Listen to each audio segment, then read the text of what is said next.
राजा दशरथ तथा ऋषि मुनियों की परिक्रमा की और वेदांत विधि के अनुसार वैवाहिक कार्य पूर्ण किया। उस समय आकाश में फूलों की बड़ी भारी वर्षा हुई जो सुहावनी लगती थी। दिव्य दुंदुभियों की गंभीर ध्वनि, दिव्य गीतों के मनोहर शब्द और दिव्य वाद्यों के मधुर घोष के साथ झुंड की झुंड अप्सराएं नृत्य करने लगी और गंधर्व मधुर गीत गाने लगे। उन रघुवंशी शिरोमणि राजकुमारों के विवाह में वह अद्भुत दृश्य दिखाई दिया।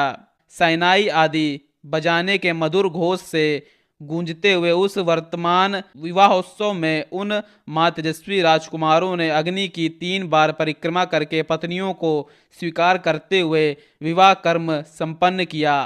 तदंतर रघुकुल को आनंद प्रदान करने वाले वे चारों भाई अपनी पत्नियों के साथ जनवासों में चले गए। राजा दशरथ भी ऋषियों और बंधु बांधवों के साथ पुत्रों और पुत्र वधुओं को देखते हुए उनके पीछे पीछे गए।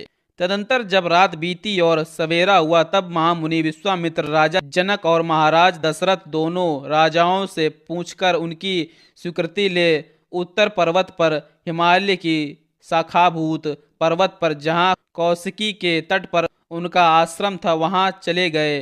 विश्वामित्र जी के चले जाने पर महाराज दशरथ भी विदेह राज मिथिला नरेश से अनुमति लेकर ही शीघ्र अपनी पूरी अयोध्या को जाने के लिए तैयार हो गए।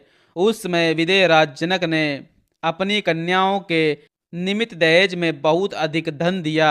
उन मिथिला नरेश ने कई लाख गौवें, कितनी ही अच्छी अच्छी कालीनें तथा करोड़ों की संख्याओं में रेशमी और सूती वस्त्र दिए। भांति भांति के गहनों से सजे हुए बहुत से दिव्य हाथी, घोड़े, रथ और पैदल सैनिक भेंट किए। अपनी पुत्री के लिए सहेली के रूप में उन्होंने 100 कन्याएं तथा उत्तम दास दासियां अर्पित की। उन सबके अतिरिक्त राजा ने उन सब के लिए 1 करोड़ स्वर्ण मुद्राएं, रजत मुद्राएं, मोती तथा मूंगे भी दिए। इस प्रकार मिथिलापति राजा जनक ने बड़े हर्ष के साथ उत्तमों में उत्तम कन्यादान दहेज दिया। नाना प्रकार की वस्तुएं दहेज में देकर महाराज दशरथ की आज्ञा ले वे पुनः मिथिला नगर के भीतर अपने महल में लौट आए। उधर अयोध्या नरेश दशरथ भी संपूर्ण महर्षियों को आगे करके अपने महात्मा पुत्रों, सैनिकों तथा सेवकों के साथ अपनी